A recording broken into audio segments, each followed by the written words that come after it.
दोस्तों, रामायण के बारे में लोगों की अलग अलग सोच है। कुछ लोग मानते हैं कि रामायण सच है, जबकि कुछ लोग इसके विपरीत है।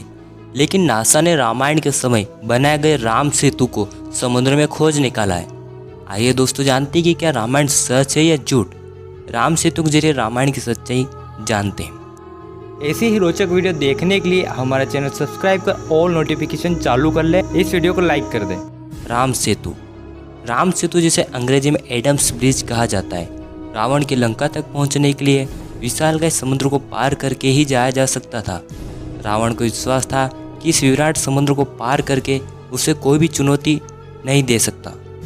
वाल्मीकि रामायण के अनुसार नल और नील ने 3 दिन की खोजबीन के बाद रामेश्वरम के आगे समुद्र में वह मार्ग ढूंढ निकाला जिसके जरिए लंका तक जाया जा सकता था। फिर वही राम सेतु का निर्माण किया गया। नल और नील के सानिध्य में वानर सेना ने 5 दिन में 30 किलोमीटर लंबा और 30 किलोमीटर चौड़ा पुल तैयार किया था। रामायण वास्तविक है अथवा झूठी, इसी की पुष्टि के लिए शोधकर्ताओं ने राम सेतु का अध्ययन किया।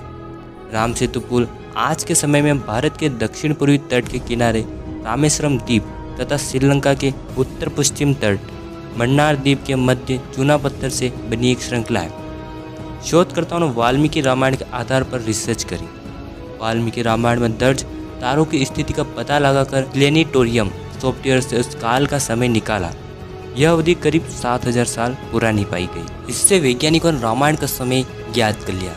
रामायण का समय 7000 वर्ष पूर्व का है।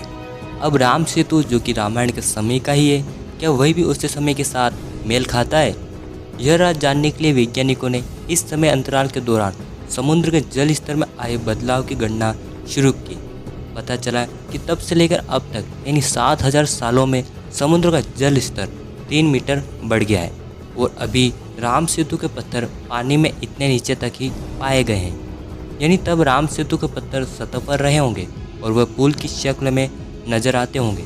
यानी कि वर्तमान में राम सेतु समुद्र के जल स्तर से 3 मीटर नीचे है। वैज्ञानिकों ने राम सेतु का पता लगाने के बाद सेतु के पत्थरों में मौजूद सूक्ष्मजीवी फोरामिनीफेर, कोरल, कोलाइट्स आदि के अवशेषों की कार्बन डेटिंग कराई गई।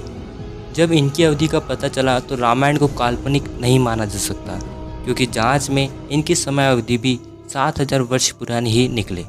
अब यह साफ हो गया कि वाल्मीकि रामायण में दर्ज काल और राम सेतु के पत्थर एक ही अवधि को दर्शाते हैं। शोधकर्ताओं के अनुसार राम सेतु बनाने के लिए विशेष प्रकार के पत्थर उपयोग में लाए गए, जिसे विज्ञान की भाषा में प्यूमाइस स्टोन कहते हैं। यह पत्थर पानी में नहीं डूबता। रामेश्वरम में जब सुनामी आई तब यह पत्थर देखा गया था, लेकिन यह पत्थर आखिरकार डूबता क्यों नहीं, यह प्रश्न भी उठता है। जानकारों के मुताबिक यह पत्थर ज्वालामुखी के लावा से आकार लेते हुए अपने आप बनता है। ज्वालामुखी से बाहर आता हुआ लावा जब वातावरण में मिलता है तो उसके साथ ठंडी या उससे कम तापमान की हवा उसमें मिल जाती है। यह गर्म और ठंडे का मिलाप ही इस पत्थर में कई तरह के छेद कर देता है, जो अंत में इसे एक स्पंज जैसे हम आम भाषा में खरखरा कहते हैं, इस प्रकार का आकार देता है। इस पत्थर में हवा भरी रहती है जो इसे हल्का बनाती है, जिस कारण से यह डूबता नहीं है। पानी में राम सेतु बनाने में नल और नील की अगुवाई में जो राम सेतु बनाया गया था वह प्यूमाइस पत्थर से बनाया गया था। इस कारण से वह पानी में डूबा नहीं। लेकिन एक प्रश्न यह भी उठता है कि वर्तमान में राम सेतु पानी में कैसे डूबा हुआ है।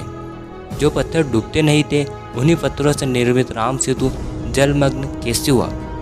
दरअसल सेतु 7000 वर्ष पूर्व निर्मित किया गया था। तब से अब तक इन पत्थरों में बेहद कुछ बदलाव आए। दरअसल प्यूमाइस पत्थर के छेदों में हवा भरी रहती है जो इसे पानी में हल्का बनाती है, जिस कारण से यह पत्थर डूबता नहीं है। लेकिन जैसे ही धीरे धीरे छिद्रों में पानी भरना शुरू होता है, वैसे ही यह पत्थर धीरे धीरे पानी में डूबना शुरू हो जाते हैं। यही कारण है कि राम सेतु पुल कुछ समय बाद डूब गया। शोधकर्ताओं की जांच से निष्कर्ष तो यही निकलता है कि राम सेतु पुल और रामायण का समय एक ही है।